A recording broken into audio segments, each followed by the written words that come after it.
welcome to At the Table, the show that invites you to pull up your chair, get your books out, and join us at the table as we discuss some of these amazing things that we love, these games that we love so much. And you may see another face here. Well, we'll learn more about the other face. We'll learn more. You know who it is. Let's just do introductions and get them out of the way, you awkward human, you. So let's do some introductions. Very first, Mr. Michael Powell. Introduce yourself. Tell us who you are and where we can find you on that sweet, sweet internet. As always, I'm Michael Powell, and I play... Oh, wait, that's Edge of Legend. I'm Michael Powell, and my social media is Mr. Kapao. That's MRKAPAO, and I assure you, I am professional. Well, my name is PJ McGaw. I'm everywhere on the internet at PJ McGaw, and I can assure you, I am barely professional. When I'm here with Mr. Michael Powell, I'm here Wednesdays for Edge of Legends, but you all know that. But last but not least, we need to introduce all of our friends, Ian. Ian, tell them who you are and where they can find you on that sweet, sweet internet. Hey guys, my name's Ian. On Wednesdays, I play Woodwort. If you come in and only see this show, which is awesome, so I can totally understand why you would. But join us on Wednesdays if you can. You'll see my character there. You can find me at Bearded Scald, wherever I haven't looked at there's a name tag here. Yeah, there's a name tag. You have there we go. Yeah, it's under your name. Yeah, you can find all my information there on Instagram and Twitter. Absolutely. Big hello shout out to all you absolute legends in the chat. We got Sydney of Hightower, Malice, Mr. Mayhara, and Maynard for the win. We have lots of M's because today is just delicious. I will never stop being weird. You're going to have to just embrace it. So today we're talking about... God, I would hope so after all this time. So today we're talking about, what just in time for the holiday season, what's that thing you get, the warrior who has everything and the wizard who needs nothing? Magical items. Shut those schmucks up at the holiday dinner table by throwing them a potion. But that being said, today we're going to be covering consumables, ammunition, wands, and staves. Mostly looking at the core rulebook and, of course, the advanced player's guide. This is a sweet, sweet book full of sweet, sweet details. And we're just going to be discussing them for a bit, talking about some items at length. And then, of course, we'll see you around for the item creation. We'll be making, probably finishing the Rune of Punishment, because that's still a thing. And we will also be making up maybe one last magical item, perhaps maybe even a wand or something. Maybe. But before we get there, that's up to you guys. Before we get there, let's get into the talk of magical items. Who wants to go first? Not it. And the awkward game begins. Well, are we looking... So magical items in themselves, I would like to point out a few things that I'm not entirely sure are going to make our list, but I think should, especially under the consumable items. Mm-hmm. Yeah.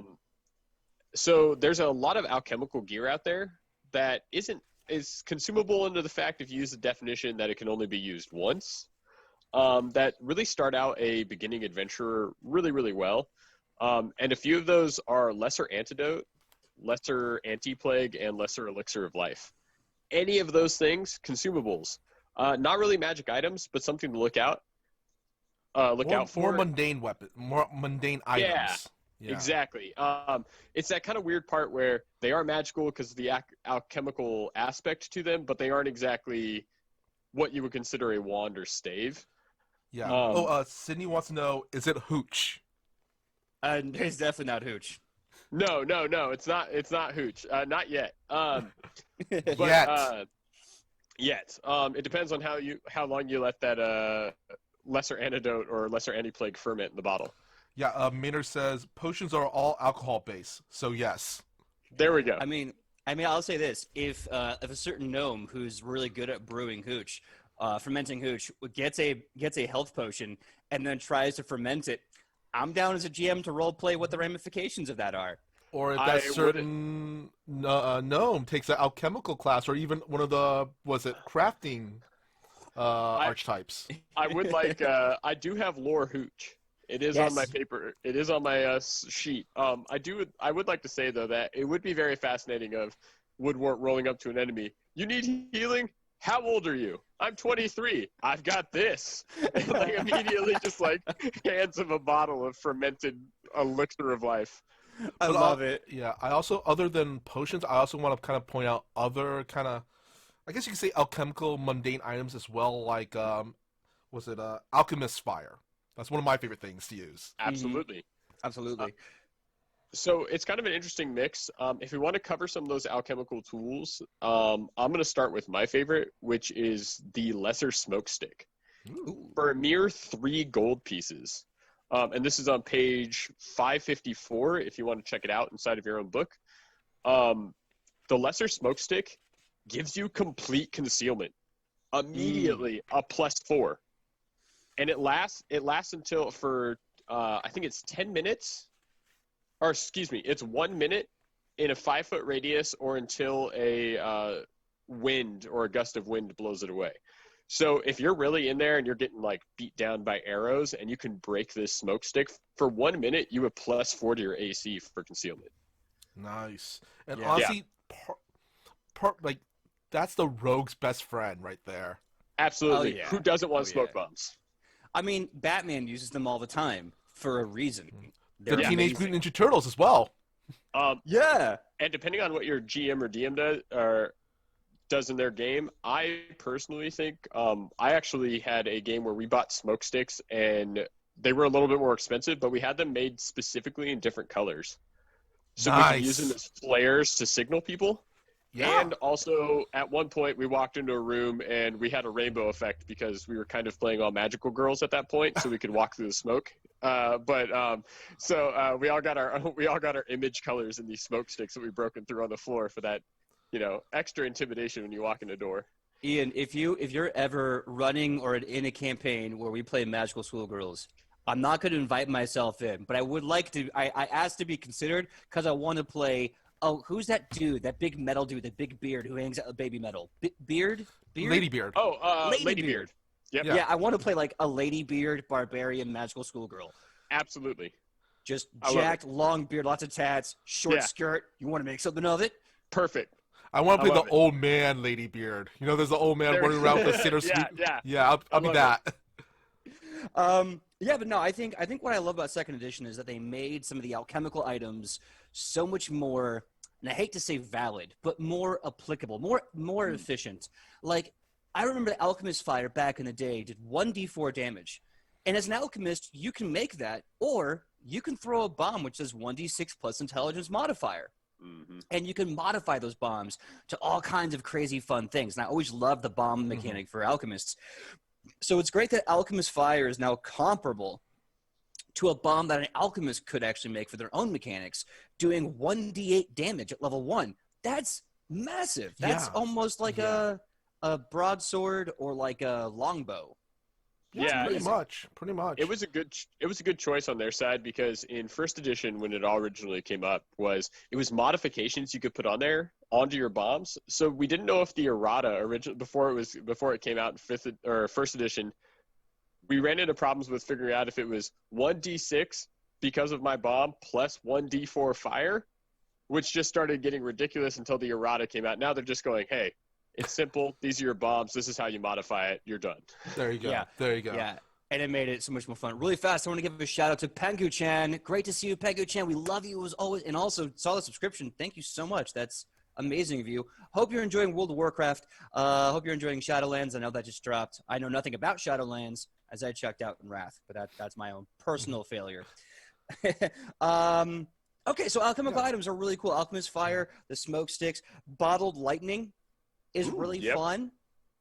I really Can I- love that. It's basically like a weak electric arc spell, but you can just stack them on. Yeah. And that's really cool. Yeah, these items are really kind of perfect for characters who, honestly, maybe, like I said, we got 3 actions we get to do in third edition. Sometimes you don't use all your actions. Having one of these items will give you an option to use one of those actions that you're not using. Yeah. Yeah. And it's one of those things where it's also you don't have to invest or look any farther of trying to figure out if you really want to go down the route of a sling. If you're not a dex-based character, it's like just throw the thing. It's Just got chuck it. splash damage. Yeah. I mean, if you hit, great. If you don't, and the GM says, "Hey, it lands here." Oh, the guy's 5 feet away from it. At least he's getting that 1 damage. Someone's taken something. Very true. I Yeah. also love how they kind of repositioned all these things that the alchemist can make in the book. I've seen previous books where they kind of lump everything into items or the alchemist, and here they've spread them out so that if you're making an alchemist, yeah, you might have to search around the book a little bit, but the book itself is cleaner and well made. You can know the items that you can buy as a player, and you can know the kind of mutagens and items you can make as an alchemist. Like the bestial mutagen, always one of my favorites. Dr. Jekyll and Mr. Hyde, or the Hulk, is always a great alchemist build. The cognitive mutagen, the comprehensive elixir, all these things are so much fun Yeah. to play with. Can I point out one of my favorite items next to caltrops as one of those mundane items is the Tangle Foot Bag.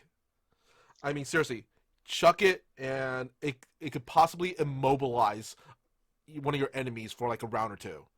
The nice thing for that also is I play a druid.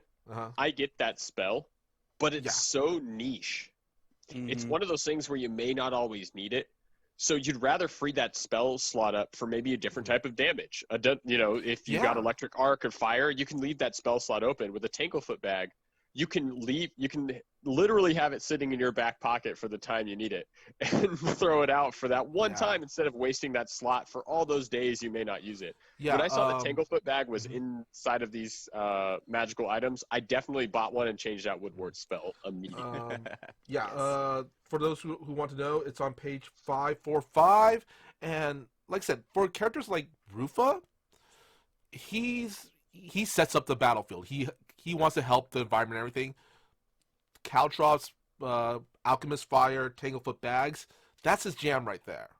And I think also in one side of things, whenever there's a possible chase, Sam, who plays Ichi, may understand me on this. Being able to slow your opponent down for a -10 move speed means that I have a chance of getting away. Yeah. At least we're on a level playing field. If they started at 30 and I can take them down to 20 and I can run 25, I may be just ahead of them, but I am ahead. And I also learned that also when we played Daltonshire, when we were in that was it game where we had to run very, very fast. Yeah. Oh, yeah, the final episode where Shah Chevalioth himself was coming down upon you in a bad way.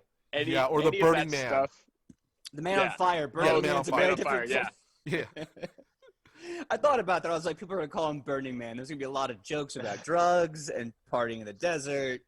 And not that those are bad things. They're wonderful things, but not for the show. To be fair, I was looking at chat, and it's going to come up one way or another, apparently, when I get involved. Because we already had Potions of Hooch, and somebody else said the Hotbox Smokestick. So we're just apparently when I get involved, this stuff happens. Maynard says Tanglefoot doesn't get enough credit. Truly, DC is pretty low, but at lower levels, that doesn't really matter. The DC almost matches what you're doing. I think the DC for the Tanglefoot Bag is 3 or 4 points lower than my DC from a spell that I would cast as a druid at the level we're at now. But honestly, I would take that if I get the spell slot back. Yeah. Yeah. Cleaning up our act a little bit, consumable magic items. It is pointed out as a magic item, holy water. Yeah. Yeah, and that's actually something I was gonna try and get back on track with, because I was looking at the holy water, and what I liked is that the holy water was something that I think in previous editions you could buy, or you could just craft, which is weird because there's also a spell to create holy water, and I kind of felt like, why would I want to use a spell if I'm a cleric and I can make a religion check or a craft check and just make my own holy water? So isn't holy water basically you get some water, and if you're a holy person, you bless it? Yeah, you know what? I actually had a campaign that had to deal with a lot of evil and dead, and the GM then came up with a really cool idea. And this would be something you guys can bring to your table as well. That a holy water, instead of spending your time blessing it, whenever you're praying to your deity at the morning to get your spell slots back, you can ask them to bless X amount of vials of holy water. If the GM is, hey, it's 3. Cool, now you have 3 vials of holy water for the next 24 hours. They may fall away, but it's a possible downtime action kind of deal. I think that's what we're gonna do with Sydney's character now. Hey, we're about to go bed down. Here's some water. Let's see if she wants to do that. Yeah, Just because we're not going to be like, hey, I'm you're also the one who wondering makes if the you holy drink holy water and a vampire bites you. Like, if you've been drinking it pretty regularly. I mean, okay, so as a GM, I would say no, because that's kind of silly. I mean, I like silly, but this is like, hey, I got a holy water in my veins. I drank it. Now you're dying. You know, it's like, I don't know. It just feels weird to me. Yeah. It's funny. Definitely funny. Malice says, Tangle Burn, napalm in a bag. Mm-hmm. Also, I do want to take a look at not only the amazing poisons they have on display. The one thing I hate about poisons is always the Fortitude DC save. Like, yes, an enemy has every right to save against a poison just like a hero would. But the thing I hate is that some of these DCs are easily surpassable for most of the game. In fact, 5th edition D&D, I think, does them all wrong. Like, the damage they add, there's only a few that actually adds any damage that's really potent, and even then the DC save is laughably easy. But in this edition, sure, some of these are lower level, like Lethargy Poison is an item level 2. The DC is a Fortitude 18. Depending on who you're fighting, that's either a very easy save or a very hard save for them to do. But then you get to the Tears of Death, a level 20 poison with a DC 46 Fortitude save. Now, at level 20, that's a lot easier to achieve than you think. However, still, there's so much room for error with that. And it's a 3-stage poison. Starts off with 18d6 bonus poison damage, paralyzed 1 round, 25d6 on the next round, and then 30d6 on the last in 3 rounds, assuming they haven't, shaken it off. They're doing a total of, 55. That's 75 d6 of damage total. Yeah. That's bonkers. It's nuts. And when you're already at that level, there's a possibility of you getting that potion or that poison. The funny thing is about all those, you can coat your blade in it. So if you really want to add that much damage, say you're a rogue, and you can now add a level 20 potion at level 20, have the sneak attack of a god with the poison of a god, and whatever you end up stabbing is definitely going to feel it. Yeah, and let's say at level 20 you have Twist the Knife, which, I mean, more bleed damage, who doesn't want that? You throw a Murder Knot on top of that bad boy, you get a Wounding, Serrated, Critical, all the stupid magical items we talked about in our last episode that are amazing for a rogue. You have this onset and, the front end and back end of damage that is insane. And that's what I love about this. These poisons are so much more potent. They either have a massive effect or massive damage, and the DC Fortitude is not so crappy like it was in the past. And if you guys are looking out for any of these potions as well, I've ran a few Paizo games, specifically Pathfinder games. Now, I've ran the campaigns, 2 of them, and they were 1st edition. But the one thing Pathfinder is very, very good at, and they've taken the bull by the horns for, is world building.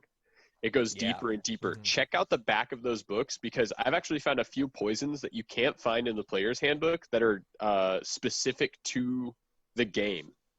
So, or the adventure path you're playing, which is really cool. There was one I remember.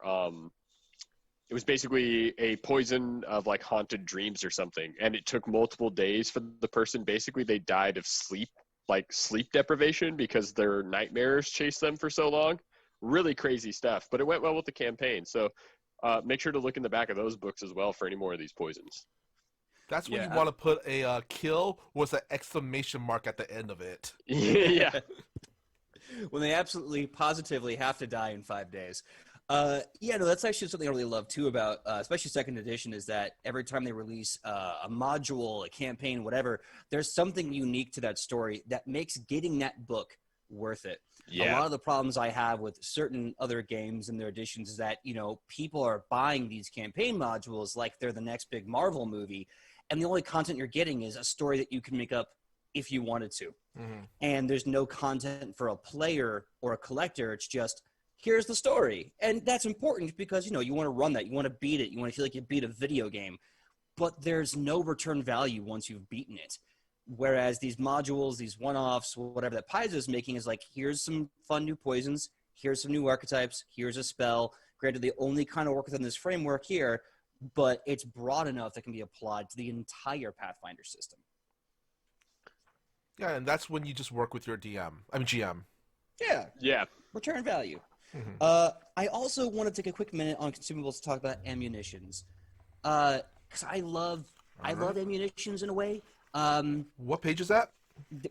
Glad you asked. Ammunitions in your core rulebook is on page 559. Starts on 559, kind of goes for a few. Because what's fun about being an archer is obviously your range, also your versatility. And by that I mean we've had enough fantasy and superhero genres that we have believed that we can put anything on a bow.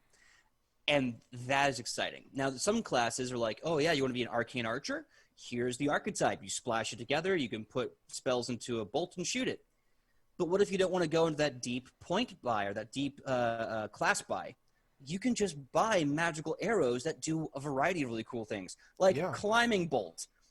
You know, it says, when the bolt strikes a solid surface, the twine unwinds and enlarges into a 50-foot rope. You're now shooting a grappling hook. And you can just, for funsies, climb up something at least 50-plus feet.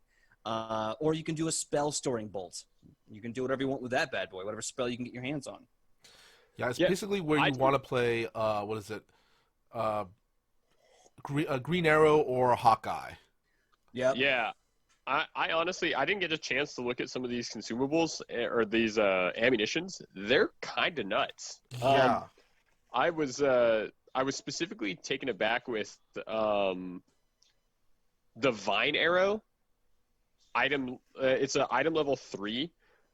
It's Tangle Foot Bag on an arrow, which is pretty cool. It's the target takes a negative 10-foot circumstance penalty to its speed for 2d4 rounds, or until it escapes against the DC of 19.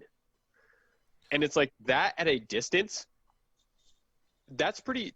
If someone's coming at you and they're going to get into range with like casting a huge spell or something, and you can stop them all the way back there because you have your longbow and 120 feet is nothing for you, you might as well stop them back there and then get to them in time. Because if they're stuck there for 2d4 rounds, maximum of 8 rounds, you can clear out the little guys in front and then walk over and take care of the spellcaster. Yeah, and it's only a level 3 item. You know, it's not even hard to find. It's 10 a pop if you want to buy them. It's probably got a low DC if you want to make them. Like, this is a really good tactical item. It is. Yeah. Big shout out to Malice1974 who says the Agents of Edgewatch, which he also mentioned last week as having a really good rune for a pacifist, has Garrote Bolts. I don't know what Garrote Bolts are. They sound terrifying. So Garrote is what the piano wire. The mob piano wire used to strangle you. So I'm guessing it probably has something to do with that. You know what I'd really like to see? Now, we were talking a little bit earlier about pirates and Paizo and stuff before we came on the stream. There's a bunch of different types of cannonballs. It would be really sweet to see a ship-to-ship combat module that Paizo would put out that gave you all the different types of ammunition for the cannonballs. Oh, definitely. Nice. Like one of the cannonball, like it would be an awesome cannonball where it's like they're obviously small cannonballs, but when they fire after reaching a certain distance, they enlarge. Yeah, it's stuff like that they already have a lot of these things. I remember I don't see it here. There was a bolt or an arrow that used to do that. Yeah. Well, I mean, it'd be awesome if you have like a bullet for a sling. It's a little pebble, but as you throw it, after half distance, it becomes a boulder. Yeah, that's sweet. I remember, Ian, you told me about a weapon forever ago in 3.5, and it was like Bow of the Wild Hunt or something. It was an elven artifact. Yeah. That is quite possibly my favorite 3.5 artifact, especially when you're playing a ranger. As soon as you let go of any arrow that releases out of this bow, immediately becomes the war spear. Yeah. And it flies the distance of a great bow, which was like, or a long bow, which is like 120 feet or 160 feet at maximum range, but hits with I think it's a 1d10 or something on the other end of a great spear. Oh, that's nasty. And it's not even your quiver. You can still take a quiver that has said like produces fire arrows, and then you turn it in, you shoot it, and it becomes a fire great spear going across the. Yeah, it's dumb amounts of damage. Yeah. Yep. Oh, I want to point out this one item that I saw that kind of have my eye on, being kind of a sling user, the stone bullet. Mm-hmm. It is an item 15, and it's a rock that you have to pay 1,300 gold for. But let's see, when it hits, the activated stone bullet is subject to the effects of a 6th level flesh to stone spell, DC 34.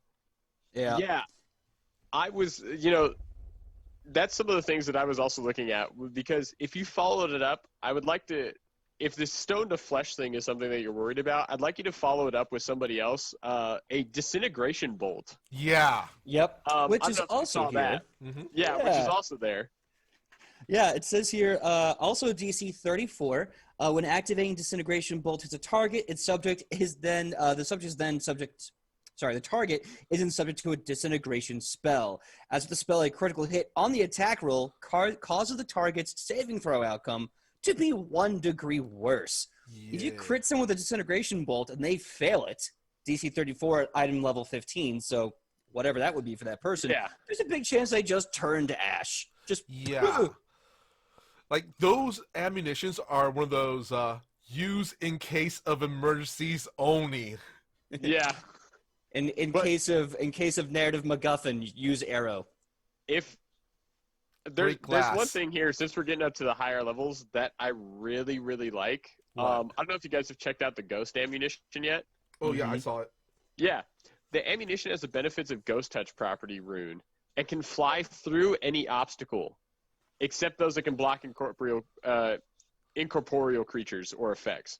So it ignores all cover, which is one of those things that, and it feels super assassiny because at the very end of it, after it is launched, the ammunition vanishes into mist. However, in the dead of night, 1d4 days later, it reappears in the last quiver or the container it was taken from. That is so... Which is if you buy one and you just need it for that one reason and you shoot it and you have to run out of the dungeon, you're being chased by the Balrog and you leave and you know what, I didn't actually leave anything behind, just give me a few days, and it just shows back up. It's so sweet. I do love that it's like one of the... I was going to say, I do really fast. I do love that it's like one of the only magical ammunitions that return to you. Granted, it takes 1d4 days, but in a game, that could just be a hand wave, you know, as opposed to everything else where it's like, oh, you've used it. It's gone. I mean, unless it has like the rune of returning on it. Yeah, which I don't think most... I don't know if you can put runes on ammunition. You can I don't think on probably do it on ammunition, a but bow. I'm saying like on a dagger or something. Yeah, You just although need to the have problem one is- dagger with the rune of returning on it. Well, on a dagger, yeah.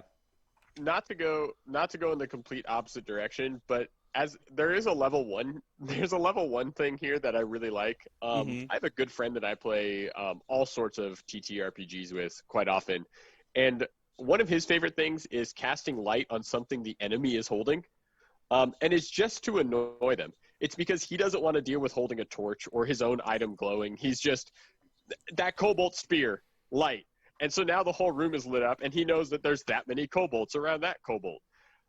I really like this light spell that comes with damage. It's shining ammunition. So you shoot this ammunition at somebody, and then the ammunition sheds bright light in a 20-foot radius. So now my friend can be happy shooting an arrow at somebody, them taking the 1d6 damage, and also holding his torch, if you will. I do love that. I want to do a quick shout out to chat. Malice was answering a question about the Garrote Bolt. After impact, it does 2d12 persistent slashing damage, and on a crit, the target can't breathe until the persistent damage ends. Gross. Dang. Yeah. Gross.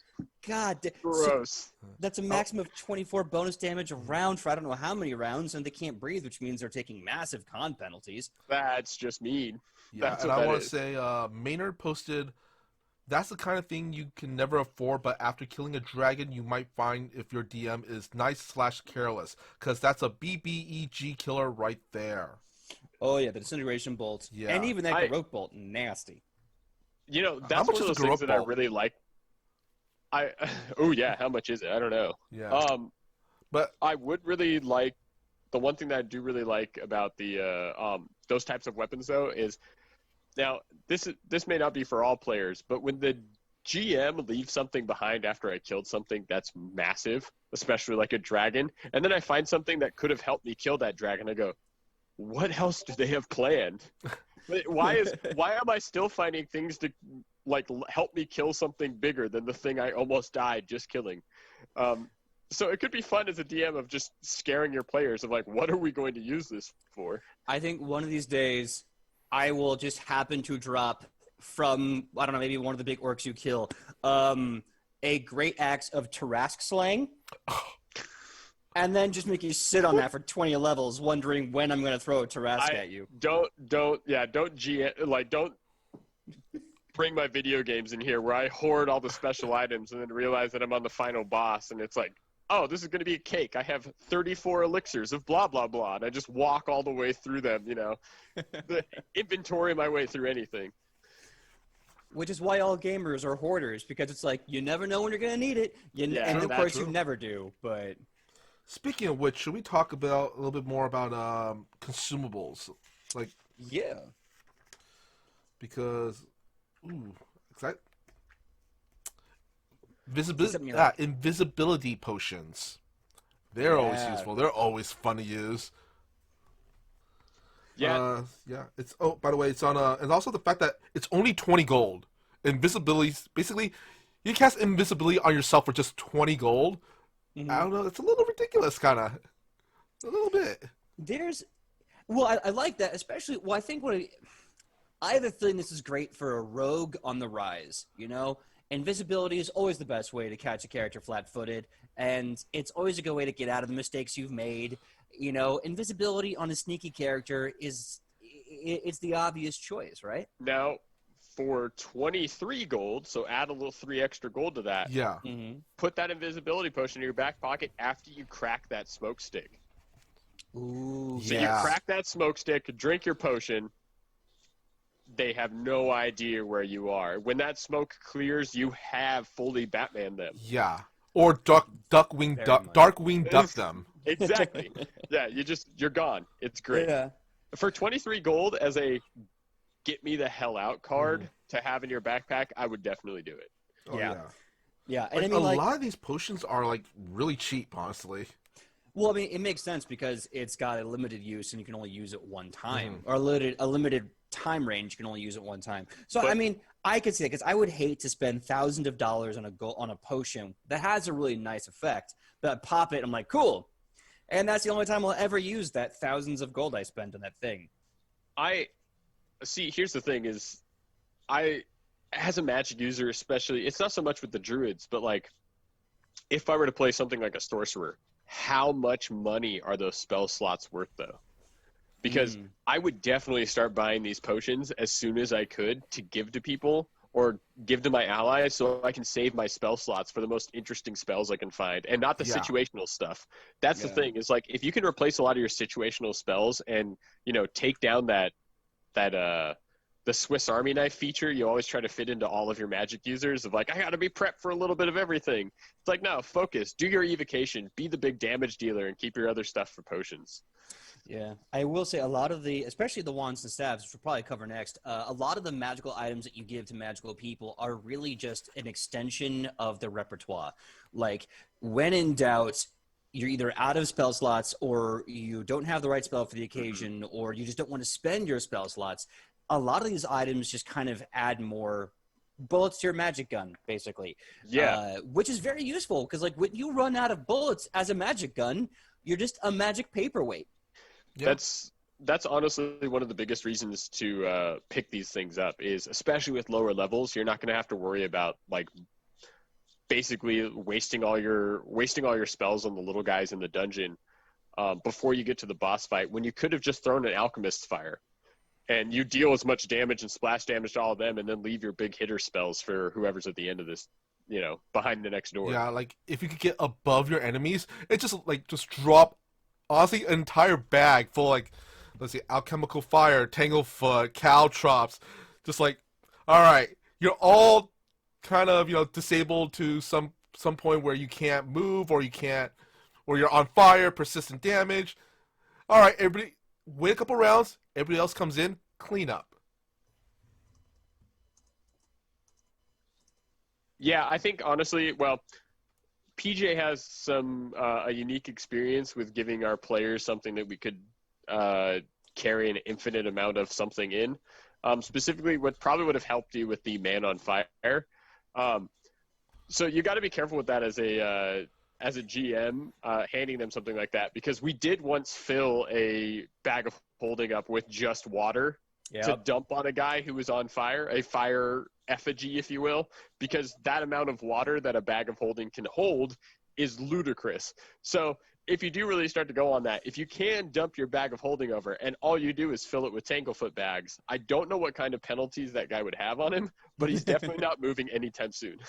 I remember that. You guys were going into a fight with this human fire elemental, and it was I ripped a video straight out of Metal Gear Solid 5 because I could. And yeah, I gave the rogue, who I think Alon was playing, our friend Alon, a trench coat of holding. So it had like 12 pockets in it, and each pocket was like the smallest version of a bag of holding possible. So they load him up full of water, they stick him to the ceiling, and he just goes sploosh, and he just drowns my big bad evil guy in like 2 turns. Yeah, that's the one thing that I do have to say about all these magical items is, as somebody who runs games, and I'm sure everybody else who has played with us has at least gotten the inkling to do so, you have to start thinking of the weird combinations when you hand your players things like this. Especially with the potions. If you give them too many potions, or you have the ability to buy any of these potions, if they're saving them up for a specific thing, that epic fight may not be so epic. So you kind of have to be careful with, and that's what I love about towns and cities. It's like, okay, in this small town, you may not be able to find all this cool stuff that's above this level potion. But in the big city, you might, and you can kind of limit your players to exactly what they should be using and win, instead of always having that god killer in their back pocket. But at the same time, I do agree with you, by the way. I'm not saying I don't. Yeah. But I kind of love the creative ingenuity when a team gets together, looks at a item that in no way, and a spell that in no way could be used for combat, like a bag of holding and a bunch of create water spells. And then they see this living fire elemental and go, we have an idea. Like, that's such a great idea, because no one thinks to use create water. And by the way, create water, at what level are you guys? Like 5, 10 at that point? I forgot. You guys were... I think we were level 8. Yeah. And that was also the mistake that PJ made, rolling for treasure off of a... he just got a random sheet off the internet, and we rolled for treasure, and Alon got a Vorpal sword, like a rapier. That was the thing where he's just teleporting around with endless pockets, throwing things at people. It was just, we were very much out magicked for the level we should have been at, but it was amazing. Yeah, it was some sort of the, I forgot the names, like sort of the Montbank or something, but it gave him teleport, Vorpal, like keen and speed. Yeah. Like, it was an overpowered weapon, but the problem, but I talked to him, and he was like, I feel comparatively to everyone else, like, I don't have any good magical items for combat. And I was like, oh, you want a magical item for combat? You take this. And this is why whenever I talk to GMs and DMs, they're like, how do I become a good GM? My only response is make mistakes. Do this a lot. And learn the mistakes that you make as a GM, and then learn how to stop yourself as best as you can from making those mistakes in the future. Yeah, and also figuring out how to undo or fix mistakes. Yeah, that's also another lesson that's very helpful to learn. If you can. Sometimes you make a certain mistake and you really can't undo it. You can't let that genie out of the bottle. So you just have to kind of sometimes learn to figure out how you can live with that mistake. Not as a GM, but like as a game. Oh, I want to point out, Maynard posted up a character concept. The Wanderer goes around with a bundle on a stick, whips a bag at people, and releases a surprising amount of alchemical consumables. Runs away, recovers the sack after the fight.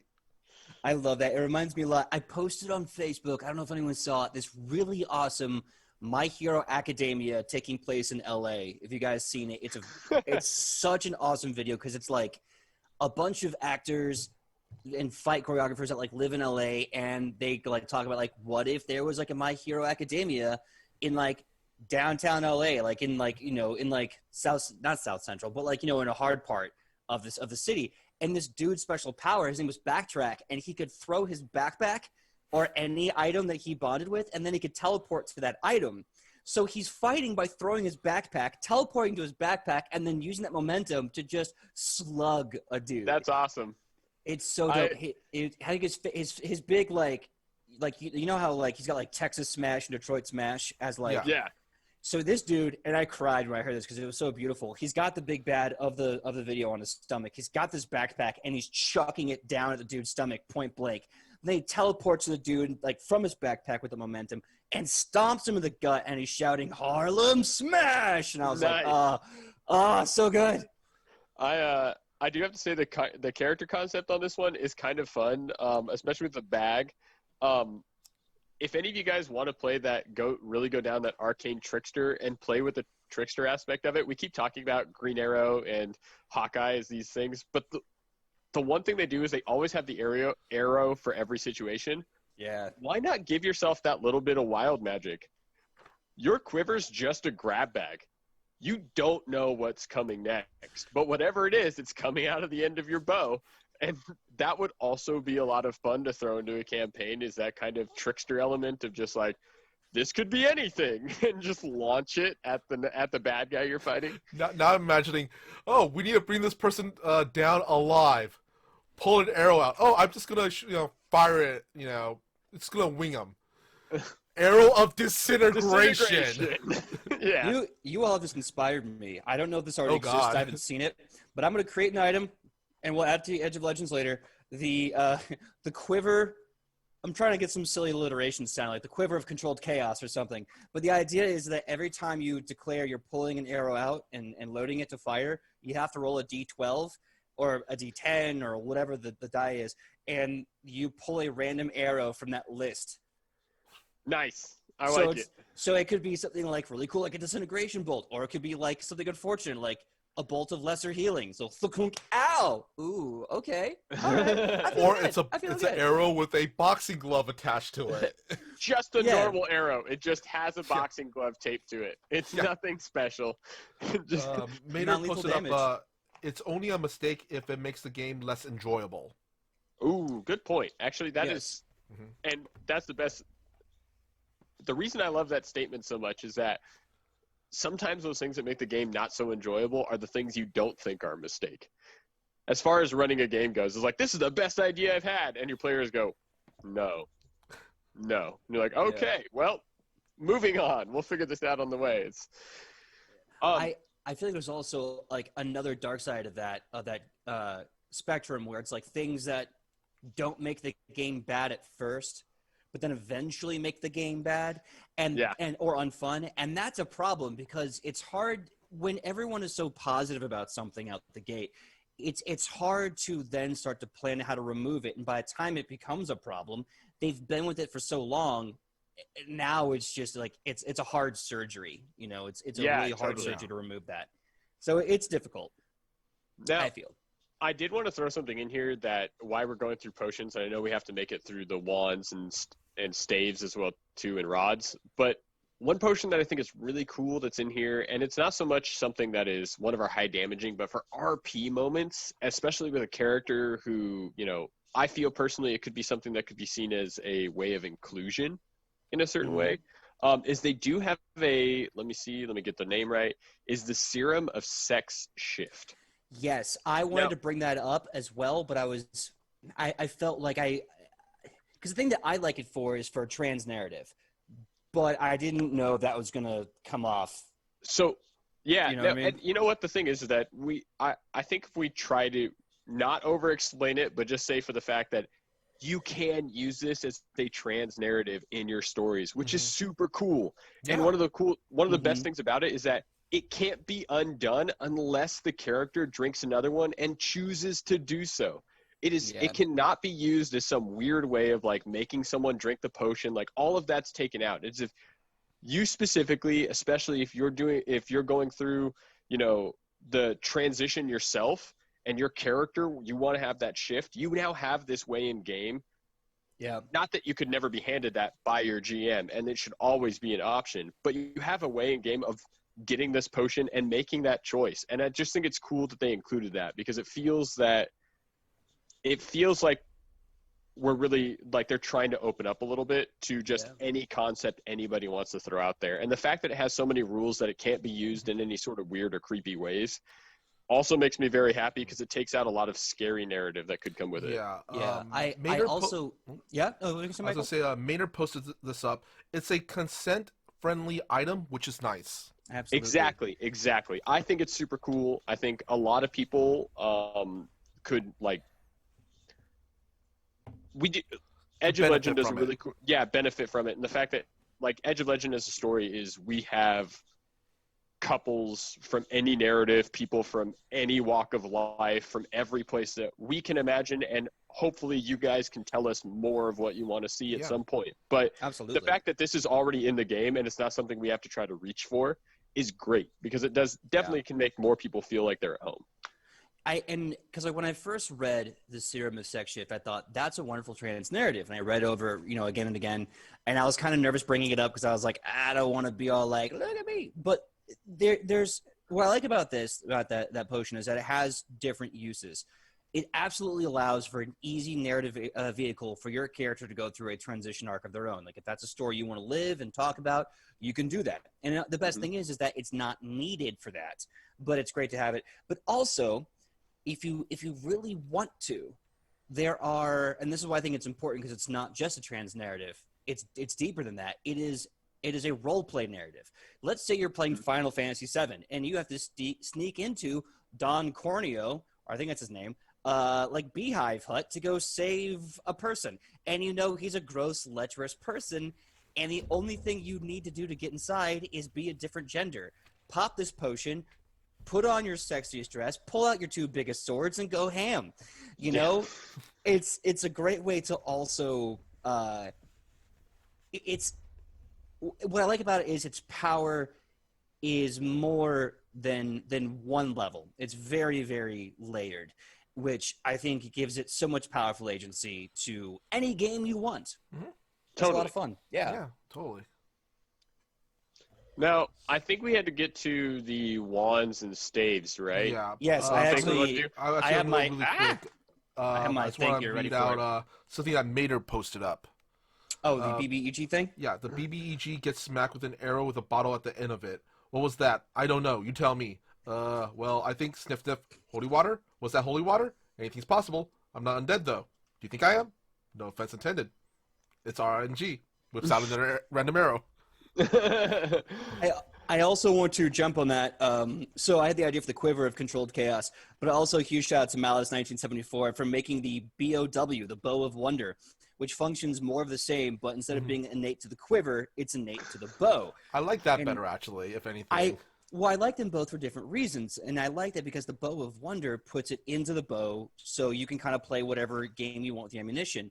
But I like the controlled quiver because you can still have that game, but still have whatever bonus from the bow applied to the random arrow. So they're great for two different styles of equipping your character. I like having that flexibility there.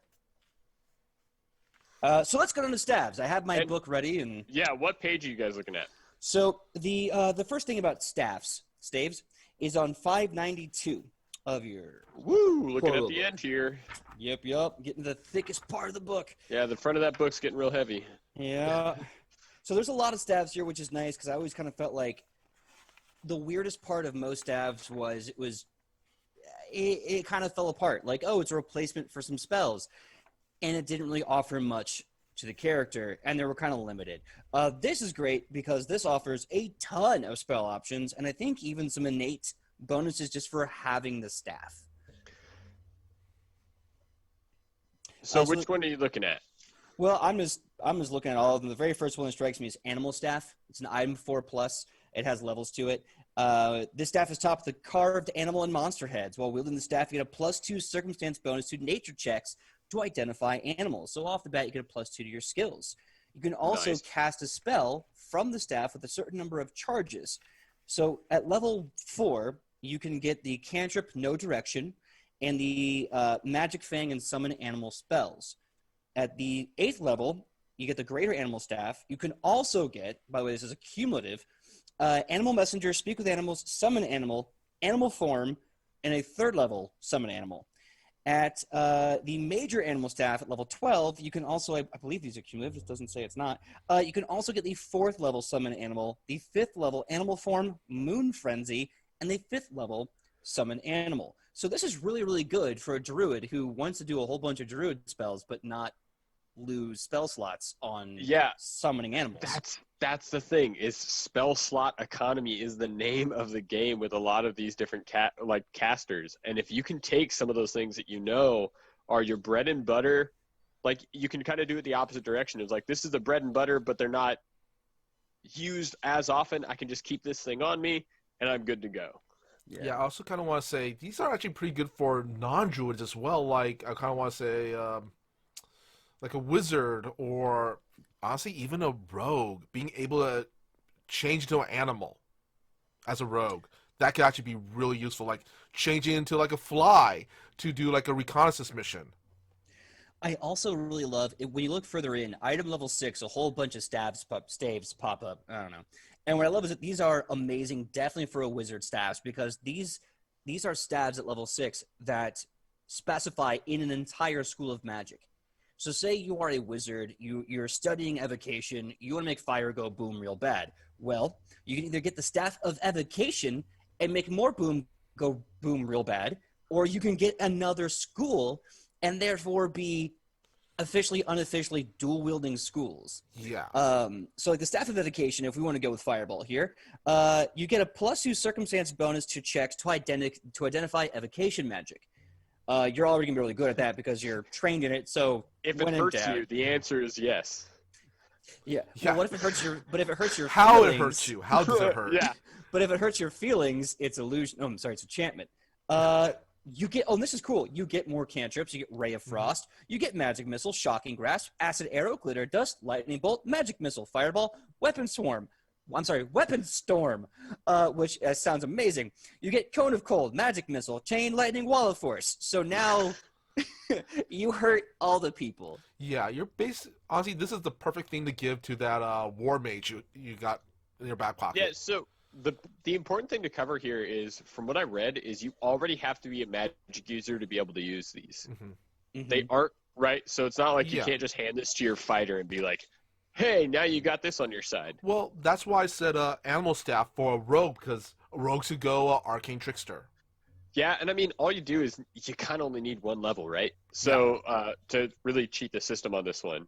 Now, the one that I wanted to cover, especially because you can be a magic user and also use this, specifically, is that it doesn't say you have to be a magic user of the school of the staff, correct?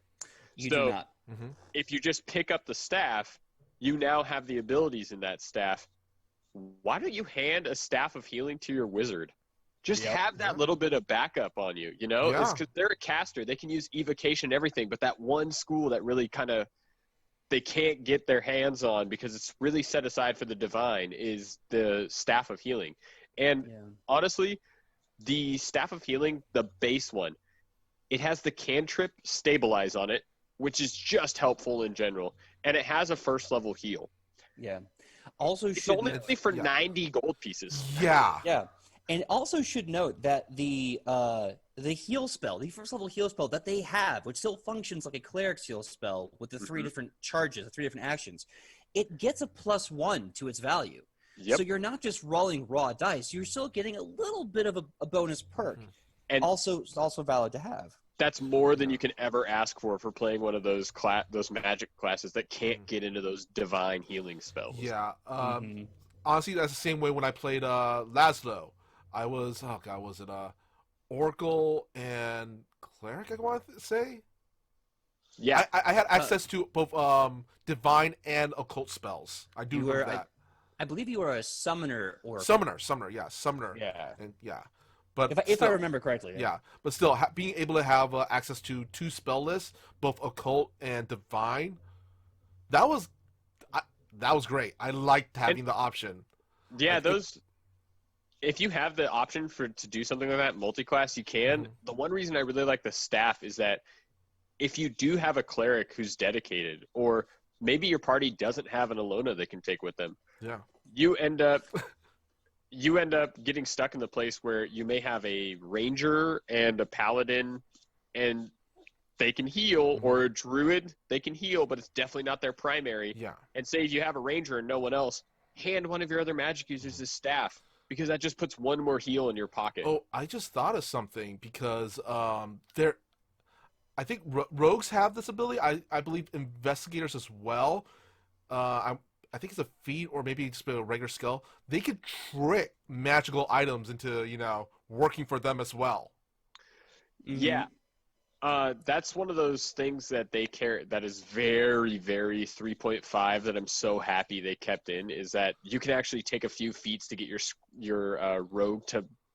They kind of mess with it and jury rig it. They figure it out like a trap on a door, and they're able to use it. It's very, very cool. Really quick, I believe in sorry. I was gonna say, I believe in 3.5 they just called it like used magic item, and certain classes could make, if they weren't magically inclined, they could make a skill check to understand and use a magical item, which I feel like is kind of important, especially for bards and rogues, where a lot of their gameplay is meant to be creative and not straightforward. And then you kind of need those magical items to really let that creative gameplay shine really quick. through. Can I just say that's how I always imagining used magical items was either hitting it on the side or blowing it on like a NES cartridge. Yeah, like you're just like using like a remote to a TV. Yeah, that's how I envisioned it. I have to say that kind of works well with for 3.5 and being such a fan of playing a fighter. Now they're not that great in the original 3.5. Pathfinder has made all the needed changes, but with those extra feats in Pathfinder 1, you didn't know really what to pick. Use magic item was the way to go. You're a fighter. Everyone thinks you're just sword and shield, and then as soon as they let you into their front line, you're like, Wanda Fireball, and it's done. No one expects it from you, but you then are a tank. Name yourself Abraham. You go by Abrams for short. You just walk right through the front line. Wanda Fireball all day. Yeah, a really quick. I love that. Sorry. I love the mental image of a fighter like running into a fight with a giant shield and armed with nothing but a wand, just screaming his battle cry. Ah! Ah! It's just random screaming. Yeah. But really quick, in chat, Maynard posted, I remember playing Might and Magic 7 being the first time I saw the word staves and just absolutely rejected it. I refuse to even acknowledge that it was a thing. Staffs all day. Staffs all day, every day. And he also posted, Michael mentions Lasso. I say, Lasso lives. I am a simple man. Honestly, my deal with Lasso with the Divine Spell list, if we were slightly higher level, he would have had access to the heal spell. Well, I'll just put this out there. I've been writing the one-shot that we're planning on doing for charity sometime in December.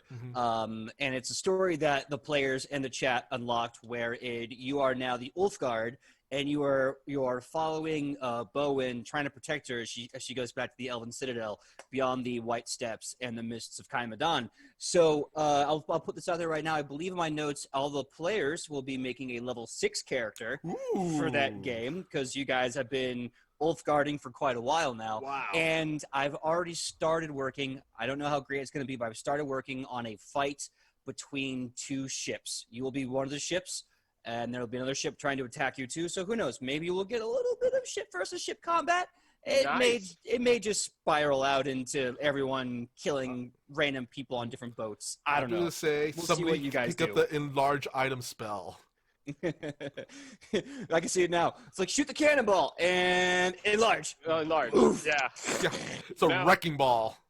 Yeah. Talking about game enders, especially with cannonballs that we may end up. We shouldn't talk about it too much, or PJ will figure out how to break it. Yeah. What? No, I would We'll never. we'll talk about when he's gone. Yes, exactly, Yeah. exactly. The Staff of the Magi, Yes. Item level I've been looking 20, at it. Oh. 90,000 gold pieces. I know, but it finally makes you decent at fighting as a wizard, because it's a +3 major striking staff. You get a +1 circumstance bonus to saving throws against spells in general. Now, I didn't go too far into this because there's a lot of spells afterwards that basically give yourself you got a second caster at your side. Yeah. But I Yep. do want to go into the beginning of this. I think I know what you're Voluntarily going to say. destroying a staff of the Magi unleashes a Yeah. devastating wave of arcane energy. Going down, this releases a 30-foot burst magical explosion centered on the staff. This deals 2d10 force damage per charge remaining in the staff. The DC reflex save is 40. It's just the thing is you automatically Okay, so if you automatically critically fail your save, the explosion continues to echo beyond the initial blast zone, dealing half as much damage to creatures beyond 30 feet, but within a 60-foot burst. A creature reduced to 0 hit points by this damage dies instantly. This is a death effect. I love that you die instantly, you're dead for real, is the way that sentence is actually read. Yeah, this isn't like an incapacitation effect. You're not going to be like, "Oh, I'm dead because I'm sleepy." Exactly. It's You're like dead. it's like You Demon Souls. dead. Yeah, You you're dead. died. Yeah, exactly. It's one of those things that you go, I love it because it reminds me of Necklace of Fireballs. I don't know if you guys ever played a game with one of those in it, but you could take off each bead and throw it. But Actually, recently I read a story about a character who hoarded necklaces of Fireball, ended up with 56 necklaces of Fireballs on my YouTube channel. Yeah, it is an issue in the fact that if you ever get lit on fire, all of those fireballs go off as well. Yeah. So it's just kind of one of those things where it's like there's a fun especially if you're going with those arcane, and I love those magic users who have their search for power is power itself, and they don't care about the consequences at times. The staff of a Magi, having that in your back pocket of like, if I'm going out in a blaze of glory, and just snapping it over your knee. It's just one of those like I have a full leveled wizard in my hand, or an atom bomb at any given time during the day. I have a different idea actually. Like, say you have this horde coming after you, and you have this door slowly closing. Everybody slides through the door and place the staff of the Magi right there.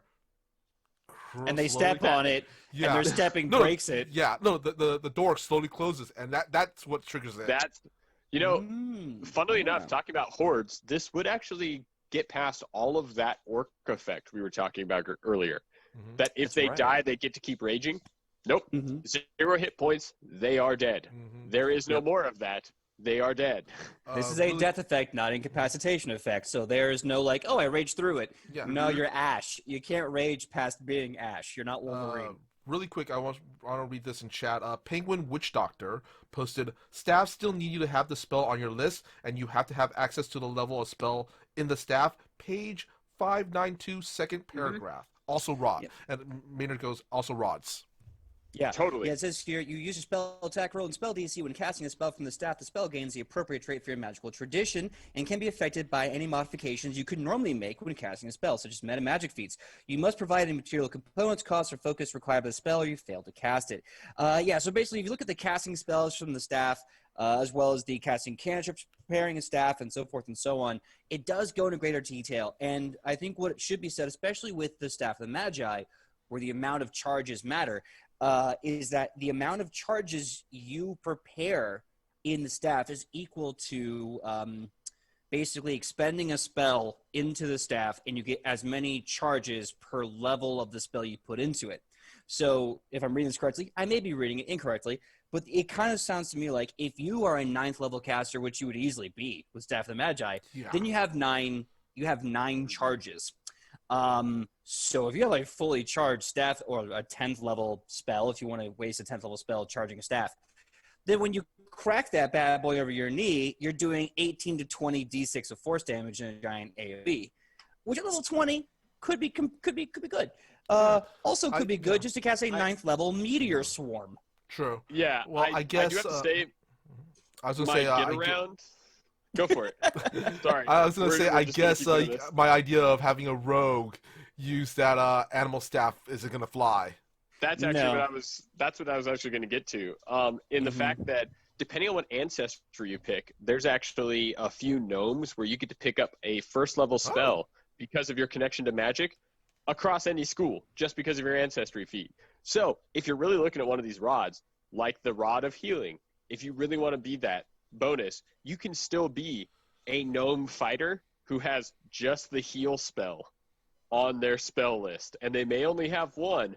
But with that rod or staff of healing, that's all you need to help buff your players' bonuses or healing I do spells. want to put this out there before we carry on to wands and rods, though. The one thing that's important to note about these staves is that they have spells already heightened at a specific level. So what's important to note here is, let's say you are a druid with an animal staff.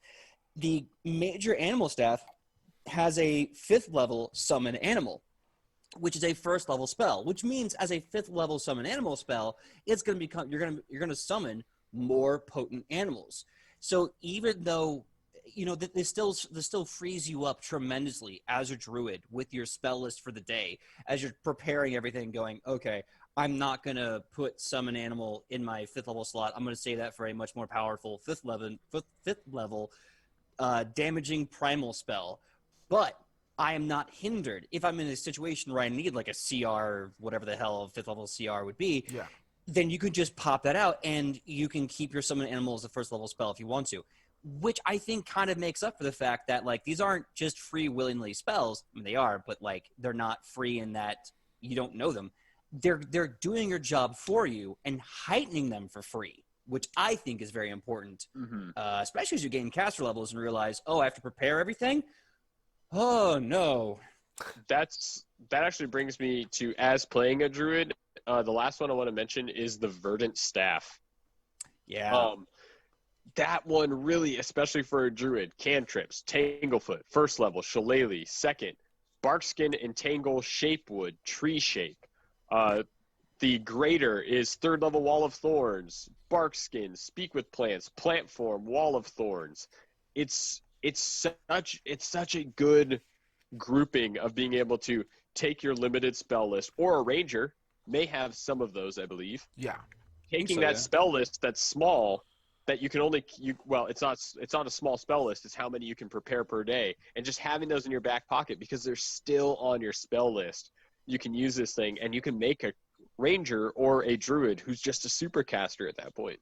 Yeah.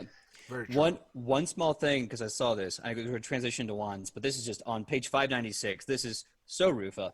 There's a magical item, a magical structure called a pocket stage, and I invented the patch of grass for woodwork. So I thought it'd be a kind of fun little item, and I'm going to try and do one that actually has more potency than a 10 by 10 patch of grass that you can pick up and take anywhere with you. But I feel like I need to give Rufa a pocket stage. It is 138 gold pieces. That's it. And if you find it, it's free. I think I can afford that. Yeah, you can easily, if not. But like, I feel like you just deserve it for free. This item appears to be a miniature replica of a theater. It includes a small pocket full of minute set dressing and costume paper dolls. Activate 1 minute command, Envision Interact. You place the miniature theater on the ground, filling it with any set dressing up to 6 figures you choose. Then you tap a rhythm on the miniature, causing it to grow into a modest stage 20 by 15, 20 feet wide, 15 deep. It's dressed with the decorations you selected, and simple mannequins wear the costumes you choose. A wooden proscenium arch frames the stage, and simple curtains on the sides conceal the wings. As a magical structure, the stage has the structured trait. I love that they talk to theater people about what a proscenium is and concealing wings. All the stage's set dressing is illusory and disappears if taken more than 20 feet from the stage. The costumes are physical, but with illusory embellishments that fade at the same range, revealing only plain white smocks. You, sir, could be your own traveling theater of one and have this entire magical orchestra of like Shakespeare's theater. I'm just now imagining Rufa performing a off Broadway show, one-man show. No, it's going to be the off Everly Grace Tavern one-man show. Yes. It's going to be just one step off. The proscenium's going to say, it's Everly Grace Tavern across the top of it, and you're going to just see if they can pay you for promotions. Yeah, I just city thought to of city to do something. one If we show. combine that with Yes. Itchy, oh man, we have honestly, a fight ring. A Yep, portable fight ring. The minute you It said Ichi, I was like, a magical portable wrestling cage. Oh Yeah. my! And I'm writing that down now, by the way. It would be really fun to make, like, have characters do that, like the classic old circus tricks, right? Like we have Ichi like bend a metal bar, and it's like the wild man, and Woodwork comes out with his hair and beard all crazy, pretending to be some wild guy, and like he's got his badger companion. We Like, become a traveling carnival. Oh man, Yeah. we could be Carnival. So quick, We could be Carnival. so quick. Oh my god, yeah, we could do, so like I wrote down, so the magical item, which might be soon appearing in Edge of Legend, the portable arena, yours to decide and design if you want it to be a wrestling cage, an old-fashioned gladiatorium, or maybe even the stone temples of Azmokan. So it's going to be like a nice 20 by 20 or something, this massive thing that has seating, it has the arena, it has a special box seating for like special investors, and you just walk up somewhere, you pop it down, bloop, bloop, bloop, bloop, and you go, cool, come one, come all, to WrestleMania 96. Oh man. I think Okay, Who this wants is to bad. fight me? I think PJ, 20 I just by thought 20 of a way to use it in as a combat weapon. We'll see about that. We're 20 saying, by 20 We'll talk about It's this a- later, Ian. is actually bigger than the wrestling rings. True, but it's I it's used the to- no, ring but I- and the stands. No, I was just thinking about that. Yeah, I was like, you can include the stands in that, because I was like, I used to set those up, like as a stagehand. I used to set up those rings for all the world tours and stuff, and that's wider than an actual one. So you could effectively put like bleachers, or if you will, the commentators table in with the stage. It just shows up right Lufa's next to gonna it. be at and the you can just- commentators table. Exactly. Oh, it'd be so much fun. Oh my God, it's a slobber knocker! My God, you broke him in half! By God, K, that man's got a family. Oh yeah, absolutely. So this is what we could do, and I'd be very happy to give it, because that's just fun, dumb role play. And if you're like want to go in combat, be like, "There's an army approaching. I'm going to throw this at them." It won't work that way, because much like the pocket, No, you have to place it down and interact with it for a minute. But we should move on to what was it, wands and rods, before we go too off topic. So Yeah. I gotta put one last thing. Is I really want Ichi to take one level in Ranger so she can have a favored terrain. Every single time she opens up that stage, my favorite terrain is the ring, and she just Yes, pops Yes. open. She gets a +1 against anybody who walks in. I just love there's that. an archetype for that. I think you can actually get that from an archetype. Nice. Ooh, from the archetype dedication feat. Oh. Yeah. Ooh, that There wouldn't we be go. too bad. I forgot which archetype, but it exists. It exists. But anyway, let's move on to wands and rods, or we're never gonna get to it. No. Well, for those of you reading at home, we're on wands, which is on page 597 of your core rulebook. Yes, we're gonna say Ian really fast. Oh, I was going to say, we're now getting into, speaking of the game I wanted to run, and I have run with the Magical Girls. This is where the bread and butter's at. Everybody gets a wand. You can go full Sailor Moon with all of these things, and they're all awesome. That's the coolest part about it, is this is how we based all of our Magical Girls off of it, was taking the wand and casting whatever spell, by the moon I will punish you, and so on and so forth, as it goes. And leaving those for our specialty attacks. So as we go through these, it's kind of interesting, because the way they're broken up, it was hard for me just looking at the first one, which is literally Magic Wand. I was trying to figure out what else I would need. Mm-hmm. I know it's once per day, plus overcharge, but you can cast the spell at the indicated level. That alone, of being able to pick which spell you have one extra of, I know it's a lot of money, but man, is that so cool. And once per day, it just comes back. Yeah, and really quick, I just want to explain to our audience who are not that familiar with overcharging. Overcharging a wand is after spells cast from the wand for the day, you can attempt to cast it one more time, overcharging the wand at the risk of destroying it. Cast a spell again and then roll a DC 10 flat check.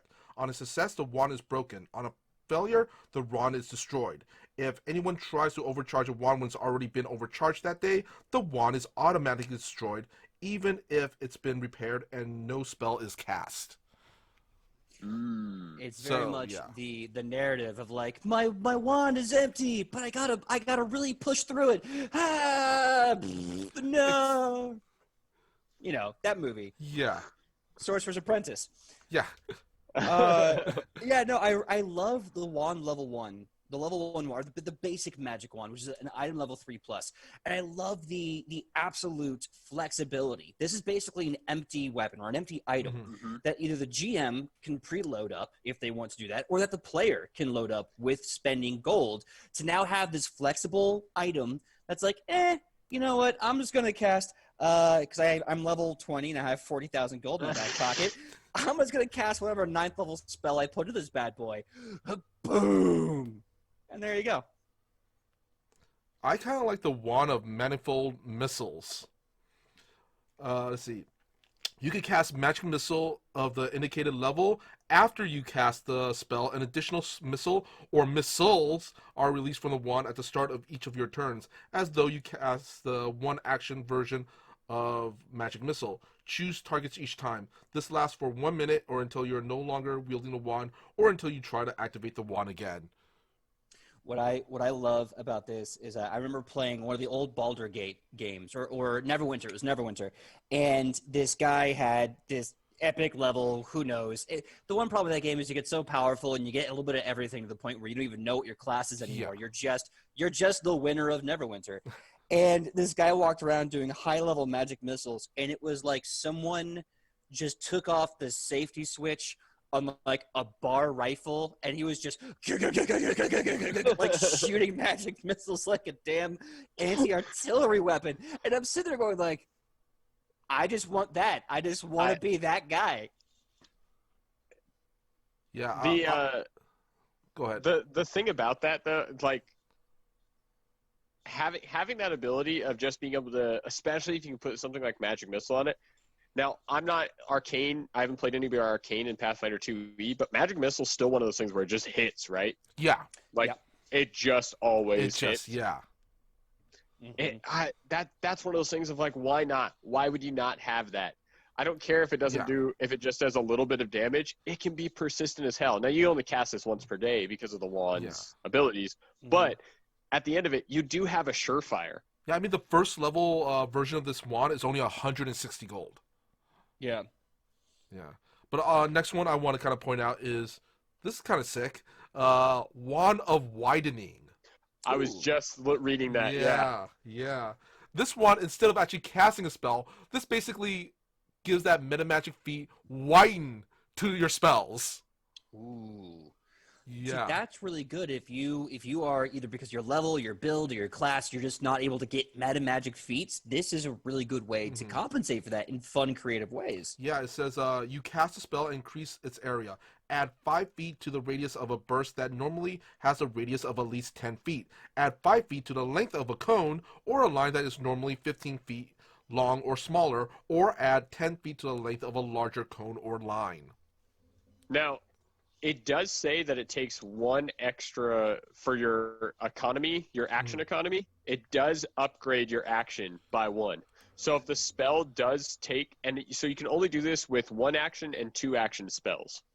Yeah, and I think that's mostly going to be applying to either like very, very fast spells or probably cantrips or like, for example, you're probably not going to be able to widen heal, a 2-charge heal spell where you can do an AoE. I'm sorry. I think the AoE is an all 3 charge. Either way, it's definitely tricky. Rock around to rock around. It just makes your spells, like, honestly, more useful instead of having to take a feat. Here's the thing I like about this, and this is purely role playing, and this is something as running a game I would love to hand a player, is magic duel happening, and they see you prepping like what would be flaming hands, right? They Oh, yeah. know how far that cone goes. They're standing 5 feet outside of it, and you pull this wand out, and now they're inside of it. It's just that little bit of like where people think they're safe or where Yeah. they may. It's also one of those things where it's like if there's an anti-magic field, do anti-magic fields stop magic that enters them when it's been cast from outside of it? I believe so. Damn. Yeah. Okay. So, but it's things like that you could get around is maybe some warding or a trap that you don't want to step on. That extra 5 feet for a spell to attack somebody on the other side of something can be really beneficial. Yeah. Really fast, Malice mentioned Wanda the Spider. I have it here in the Advanced Player's Guide. It says here, Wanda the Spider, level 7 plus wand. The handle of this wand is 5-inch long piece of rosewood, but most of its length is a pair of twisted spider legs covered in gossamer webbing. Sounds gross. Activate cast a spell frequency once per day plus the overcharge. You cast web, but the strands of webbing are envenomed. Any creature that fails their athletic check or reflex save to navigate the webbing takes 1d6 poison damage. This can go up to a 2nd and 4th level variant of the spell. The strands deal 2d6 poison damage plus 1d6 persistent poison damage. This is a really nasty, pretty low-level way to just screw a whole group of bad guys out of their living. And I have to check, is web still combustible? I think it is. That is probably you guys should actually get into this as one of your topics. Is your favorite spell combinations at low levels? Those things that like being able to cast web on something and then just come up and somebody or the tinder sticks. They're basically matches. They're an alchemical item. You strike it, throw it. Don't even have to burn the spell slot, but you get the cool guy throws a lighter at the gasoline and walk away. Yeah, or cool. lighting up the pipe and just like flicking some of the embers. Yeah, exactly. Look, cool wizards don't look at explosions. They cast fireball and walk away. Yeah. So, one of the wands on here that I got kind of blown away by is because it comes with an additional effect, and I'm sure you guys saw this too, is the Wand of Slaying. Yeah, Mm. yeah. They actually have a picture of it in the middle of the book, and it definitely looks very insidious. But you get to cast Finger of Death of the indicated spell level. If the spell slays its target, the corpse releases negative energy in a 20-foot emanation, dealing negative energy equal to double the spell's level. So imagine the most expensive one, 70,000 gold, that talking about, level 20. You can cast a 9th level Finger of Death, right? Yep. So that is, oh god, I didn't even know the bonus damage. Let's just say it's a lot of dice going down range. So you hit someone with Finger of Death, pretty strong chance that if they're about half health, you're probably going to kill them or at least make them regret their life choices. And then when they die, that's an 18 damage splash zone of negative energy. 20 around them. It just yeah. And it's one of those things where it makes Finger of Death even at low levels. It's not just a singular killer. Say you're facing the Green Army. You see General Korkoros walking down towards you, and you go, you know what? Screw you and your friends. And you get this Finger of Death down range, and all of his bodyguards go with him. Why not? It's cool. Yeah, It gives him a little bit of an AOE. And there's I really also wish that they could do that with other spells. And then, if I remember correctly, I don't know if it's the same in this edition as the other edition, but like if you kill someone with Finger of Death, they come back as a zombie, like servants, right? In Pathfinder 2e, it doesn't. It doesn't. So it's the other edition. Plus, if they blow up, then Mm-hmm. what servant are you getting? You're not getting a servant. I would like to point out that for the Finger of Death spell in general, it does say the target dies instantly. It is a death effect. It's Really done. quick, There's no coming back. That's even better. Delaney is asking, what does AOE mean? AOE means area of effect. Right. So if you're like, let's say That's you're a bit of doing jargon. this explosion. Yeah, it's gamer lingo, really. So like if you get a 20-foot diameter, right, to an explosion, and we can assume that the explosion is circular, that means it's an area of effect of a 20 by 20. So it's about a giant, big 40 squares of you're going to die. Yeah. So there you Reap go. Psyche also posted, I had a build for a magic missile mage in an unnamed game where you could do 120 damage minimum per casting of a 4th level spell slot.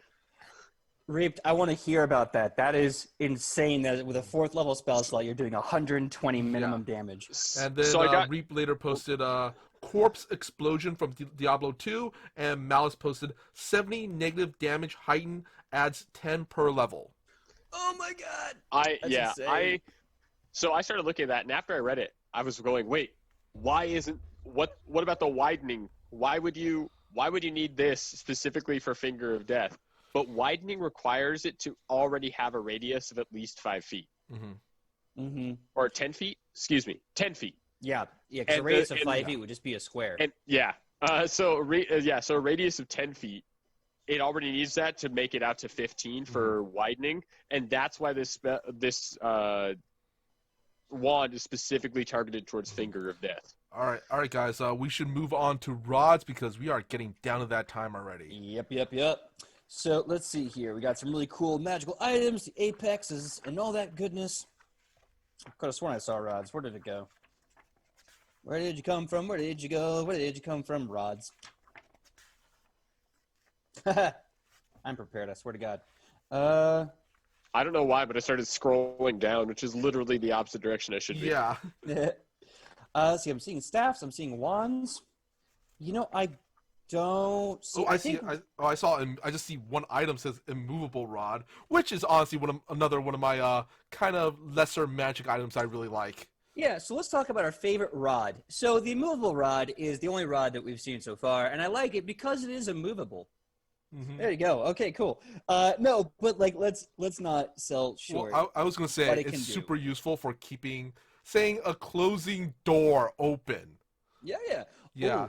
Or you can use it like Thor does and literally pin it to someone's chest, and then granted, if it's enough to actually keep them pinned down, if they can scoot around it, then it's kind of pointless.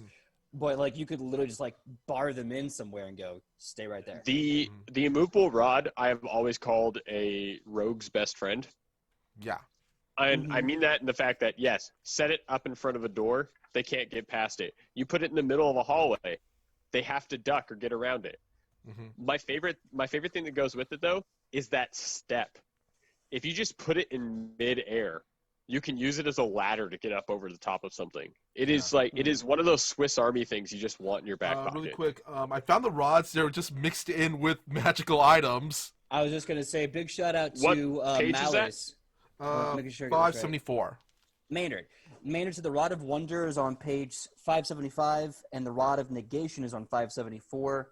The Rod of Negation is an item 14. It's about 4.3 thousand gold. You can hold it in one hand. It's very simple. It's a long, plain leaden rod which can disrupt magic. 2 actions to interact. This rod emits a thin gray beam that negates a spell or magic item.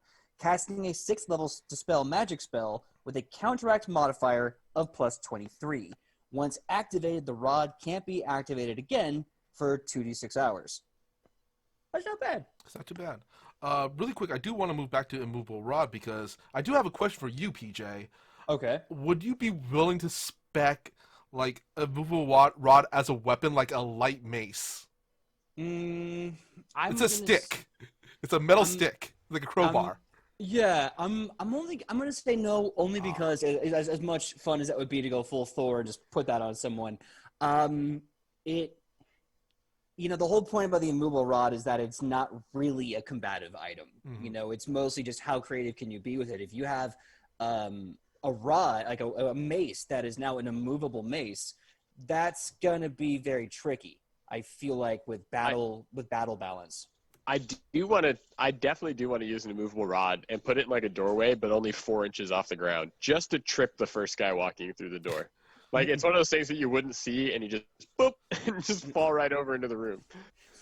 Reap Psyche made a really good point. Immovable rods are dragon slayers. Wield a hook onto the end of it, and you can climb atop of a flying dragon. You can just hook it into a wing, hit the button, and say bye-bye to that wing. Yeah. All right, now we know how to take care of a dragon. You send one towards us, PJ. We need to get a couple of immovable rods. Put some hooks on them and let Phoenix do the rest. I kind of like that idea, though, is figuring out, that would also be really helpful if you could only find a guy who's invisible for a little while. Mm-hmm. If you hook him, hit the button, he's not moving. Even if he turns invisible again, Yeah. you know which square he is in. Yeah, potion of invisibility right there. Now, I will say this, because I'm looking at the physics of this weapon. I don't know why they would decide to give physics to this. That was stupid of them, but here's what they did. While anchored, the rod can be moved only if 8,000 pounds of pressure are applied to it, or if a creature uses an athletics to force open the rod with a DC of 40. Guess what most gigantic dragons have going for them? Lots of strength. So I'll say this. The wings, they're screwed. Yeah, that's a good point, because they can't, like, you know, muscle out with their wings. But if you put it, like, on their hand or their whatever, and they can just grab it with their free hands, they're going to have a hard time, but they're going to move that rod. Yeah. I would like to point out something that I love in all high fantasy settings, and that's anything that is unpredictable. And the Wondrous Rod is one of my favorite things. Mm-hmm. You just use it, and then you roll off a chart, and you see what happens. You could cast Darkness. Let's see, farther down on the list, you turn blue, green, or purple with an unlimited duration. So my favorite part about that is you're blue until the next time that you cast that spell, and then you get to choose green or purple. But from then on out, you are a different color, my friend. And it's just one of those things that you just get to roll off the percentage dice and see what the heck happens. I kind of like calling the Rod of Wonders kind of like a lesser version of the Deck of Many Things. Really. Exactly. Yeah, I feel like a Rod of Wonder is an entire wild magic sorcerer class for free. Yep. It's an 8th level item, so you can literally be anyone that can use a Rod of Wonder, and you don't have to have this variant anymore. You can just be like, yay. 98 to 100. I love it. I love it when these things open up, good things happening for you and bad things happening for you. So if you roll 98 to 100, the rod casts Shrink on you, lasting 1 whole day. So, you know, you're fighting General Korikos, it's the big dramatic moment, whatever, and you're like, go, Rod of Wonders, I choose you. Shrink like Ant-Man. You're like, damn it. Really quick, in chat, we actually had some people talking about options of using the Immovable Rod. We got Penguin Chan saying, don't hurt the wing. We got Penguin Witch Doctor using 4 immovable rods to make a flying castle. Maynard says, shove it. Oh no, Malice says shove it down Dragon's throat and then activate it. And Reap goes on to say, if you think about the physics of immovable rods, the moment you hit the button, it should cause a tear in the fabric of space because of astrophysics. Mm-hmm. Yeah, absolutely. So, and then his secondary post. That's why we don't think about it. Exactly. In a world where you can magically make fire appear out of nowhere, physics is pointless. I'm sure both of these guys can back me up on this, but there is I can't remember. I'm not good with issues or anything, but there's a specific Captain America comic book where they end up talking to Tony, and he's like, "How does this shield work?" And he goes, "I don't talk about it." Like they don't. Nope. Tony's like, nope. And I don't want to explain it. I know my brain's too big for you. It just functions. Don't worry about it. I can't explain it to you unless you take these courses first. It's the same thing. If it disperses all energy, that means you can't even hit somebody with it, or let alone pick it up. Yeah. The best thing I saw online, as some scientists forgot their general area of studies, but they said that the best thing they could think of as this weapon is that it functions like a flux capacitor with the ability to intake and redistribute and for some reason negate kinetics. And they're like, we don't know how metal can do that. Metal is not a capacitor in this way. I don't know. The best part about that is that you can chalk it up to immovable rods or just like how fast can Barry Allen run or Captain America's shield. Exactly the way plot needs it to. Exactly. You're just done. All right, everyone. That was today's episode of At the Table. We had a lot of stuff to talk about, a lot of really awesome strategies, tactics, magical items, just a lot of fun, really, talking with Ian here. And I hope you had a great time, too. So without further ado, we're going to say our goodbyes. Starting with Mr. Michael Powell. Tell them who you are and where we can find you on that sweet, sweet internet. Well, I'm Michael Powell, and you can find me all over the internet on my social media, which is at Mr. Kapow. That's MrKapao. That's Instagram, Twitch, and Twitter. Or follow me on my Facebook page, which is facebook.com/Michael Powell Does Stuff, because I do a lot of stuff, like my YouTube channel, which is called Fantastic Tales of Adventure. And on Thursdays on the Toyzilla Network here on Twitch at 6 p.m. Pacific Standard Time, I co-host a show called Toyzilla Live, where we talk about toy news and nostalgia. So, where do we find you, PJ? Oh, that's a very good question. My name is PJ McGaw. You can find me everywhere at pj.mcgaw. When I'm not here at the table, I'm here, same Nat time, same Nat channel, Wednesdays, 8 p.m. Pacific Standard, with Edge of Legend, as our heroes go to war with the Green Army. Also see Ian and Michael play Woodward and Rufa on that exact same show. CCRIT will be taking a brief hiatus, but we will be coming back at some point with whole new games. And if you like live action roleplay, you can check out all the cool things they do Tuesdays after our show.